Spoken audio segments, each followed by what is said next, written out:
Today I want to review the new on-camera monitor from FEELWORLD, the FEELWORLD Master MA6P. I was looking for a smaller monitor that I can carry with me when I'm shooting outside, for traveling and for my home studio. This monitor has a 5.5-inch Full HD screen, which is perfect size. On the side there is a HDMI port to connect the camera, also HDMI out, and a DC 12 volts to power the monitor from a power adapter. You can also power the monitor from this Sony NPF style battery or a Canon battery. There's also a DC out port to power the camera using a dummy battery. Then there is a headphone jack. The thread to mount the monitor is on the side, but you can also put it on the bottom. 3 function buttons, which is nice. You can put your preferred functions there. Around the screen there's this lip to mount the sunshade, but it's also good for protecting. In the package there is a cable for mini HDMI, micro HDMI, which I need for my Sony cameras. Then there is this bracket. This is nice because when you put the monitor on the camera, it would occupy the hot shoe. This bracket has an additional cold shoe to put the microphone.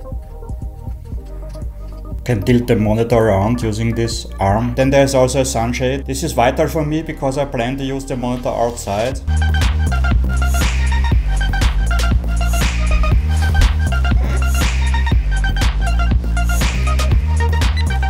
I want to show you first how I film myself when I'm at home. My camera, the A6500, doesn't have a flip-up screen, so I have to use an on-camera monitor to frame myself. I've programmed function button 3 to mirror the screen so that I'm not upside down when I use the tilt arm. I've connected the on-camera monitor to the camera using a HDMI cable. I also power the monitor using a power adapter. Also the camera via USB charger, so I don't have to use and don't have to charge any batteries, which is nice. I've mounted the microphone to the tilt arm.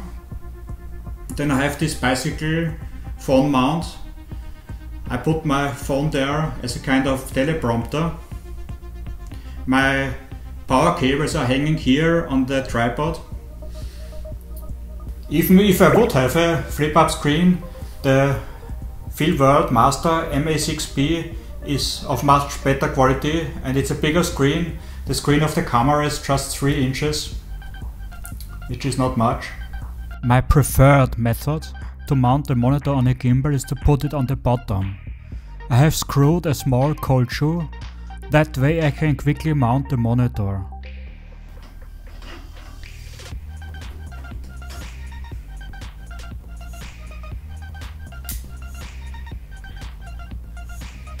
The monitor works very well on a gimbal because it's so small. I was really surprised how lightweight the monitor is.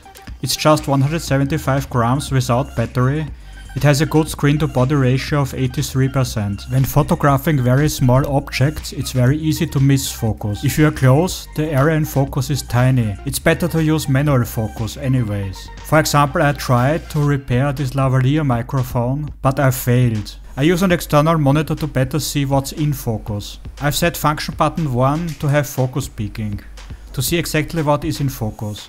I have an old vintage lens, a macro lens that I have adapted to my Sony camera. Here I have an LED light because I need a strong light for macro photography. I like that the MA6P is so small, so I can use it outdoors when I want to photograph insects. If you do macro photography exclusively at home, you could consider a bigger monitor, for example the FEELWORLD Master MA7.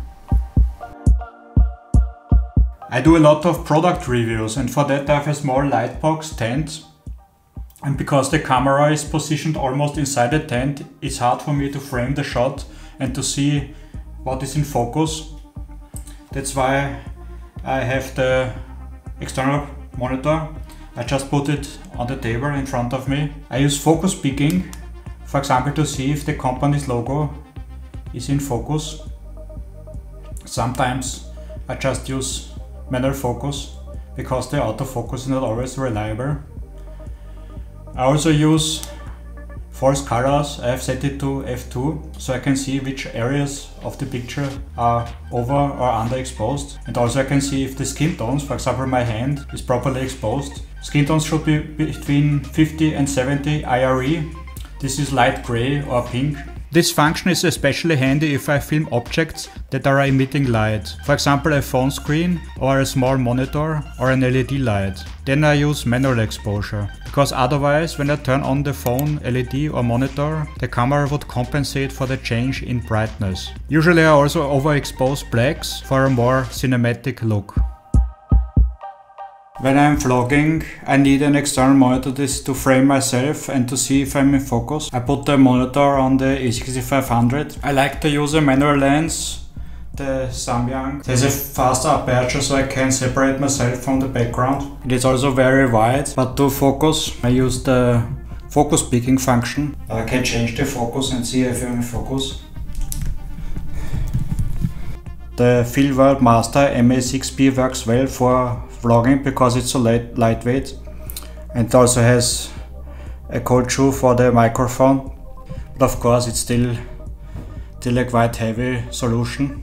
The only downside of using a monitor is that it's tempting to look at the monitor screen and not into the lens. I hope you got some inspirations from my use cases. What do I like about this monitor? First of all, it's very lightweight, it's just 175 grams. Then it has a good screen to body ratio of 83%. It has a good price for the quality. This tilt arm, so you can tilt the monitor around. And you can also mount a microphone on the side. They improved this screw here. It's bigger now and it doesn't wiggle around on Sony cameras. It has a good quality and bright full HD screen. A DC out to power the camera using a dummy battery.